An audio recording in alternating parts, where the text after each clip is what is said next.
बबली दीदी, इस बार तो पूरे जंगल में आम ही आम हुए हैं। मैं तो कहता हूँ किसी दिन हम मैंगो पार्टी रखते हैं और सारे पक्षी मिलकर एंजॉय करते हैं।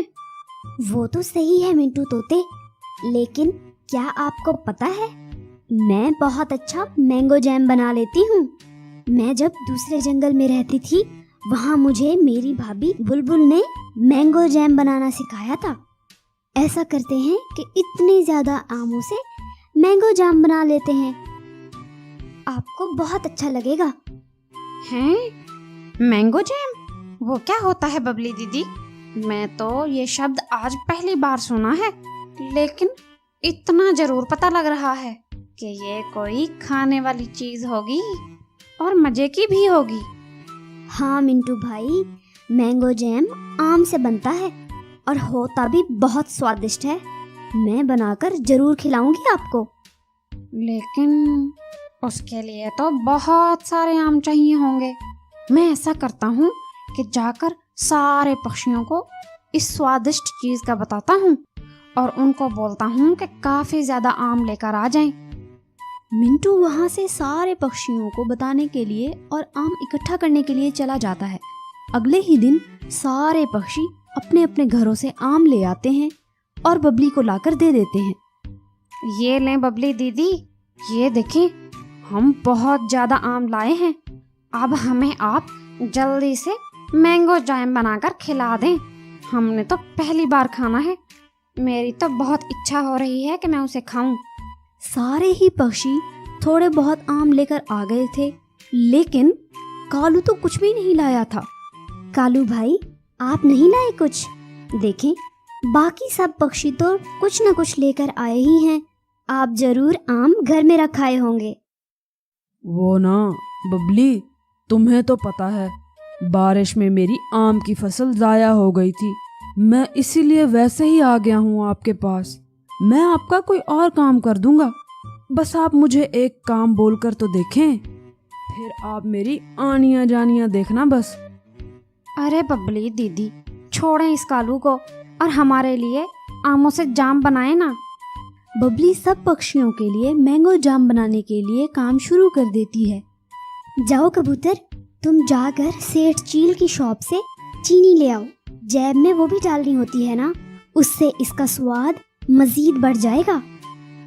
कबूतर वहाँ से चीनी लेने के लिए चला जाता है और बाकी सब अपने अपने कामों में लग जाते हैं।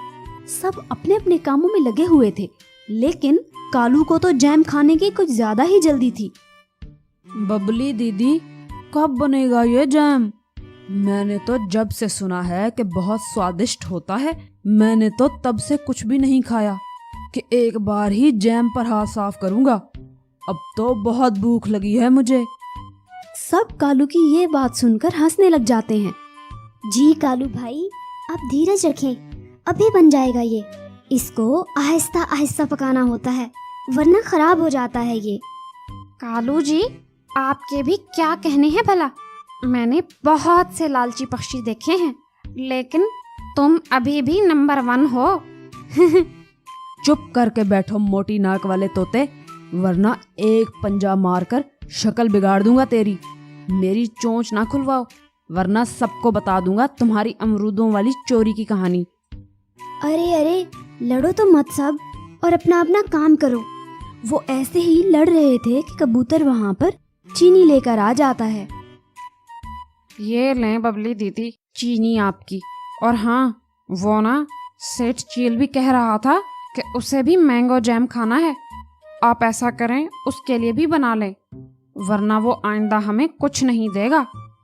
ओके कबूतर भाई, सबके लिए बनेगा, चिंता ना करें। बबली सबके लिए मैंगो जैम बनाना शुरू कर देती है और सब मिलकर इंतजार करने लग जाते हैं कि कब मैंगो जैम बनकर तैयार होगा। कुछ समय के बाद बबली बहुत सारा मैंगो जैम बना लेती है। आ जाओ सब पक्षियों, सबसे पहले मैं आपको जैम टेस्ट करवाऊंगी, फिर बताना कैसा बना है। चिड़िया सबको थोड़ा थोड़ा जैम डालकर दे देती है और सब जल्दी से उसको चट कर जाते हैं। अरे वाह बबली, मजा ही आ गया है। मैं तो पहली बार खाई है ऐसी कोई चीज, अरे आपके हाथ में तो जादू है, जादू। हाँ ना, ये तो बहुत मजे की चीज है। आप सब अब ऐसा करें कि आपके घर में जो जो खाने की चीज पड़ी है वो सब ले आएं, फिर हम सब मिलकर खाएंगे उसे। लेकिन कालू भला कहाँ कोई चीज लाकर देने वाला था। लेकिन बबली, मेरे घर तो कुछ भी नहीं पड़ा है। मैं तो कल शाम से भूखा हूँ, मुझसे तो उड़ा भी नहीं जा रहा। ऐसा करो, आप सब भोजन ले आओ, मैं यहाँ बैठकर आप सबका इंतजार करूँगा और इस जैम की रक्षा भी करूँगा, ऐसे ही कोई से खा ना जाए। कालू, लेकिन हमें तुम पर विश्वास नहीं है। तुम हमेशा ही ऐसे करते हो कि हमें भेजकर खुद पूरी चीज खा जाते हो। इस बार नहीं मानेंगे हम तुम्हारी बात। मैं नहीं खाऊंगा मिंटू तोते, अगर खाऊं तो मुझे काला कौवा काटे। चलो ठीक है, अगर कालू इतना कह रहा है तो मान लेते हैं, लेकिन बाकी पक्षी ले आए अपने घरों से, मैं भी ले आती हूँ। सारे अपने अपने घरों से खाने को कुछ लेने के लिए चले जाते हैं और पीछे कालू अकेला जैम के पास बैठ जाता है।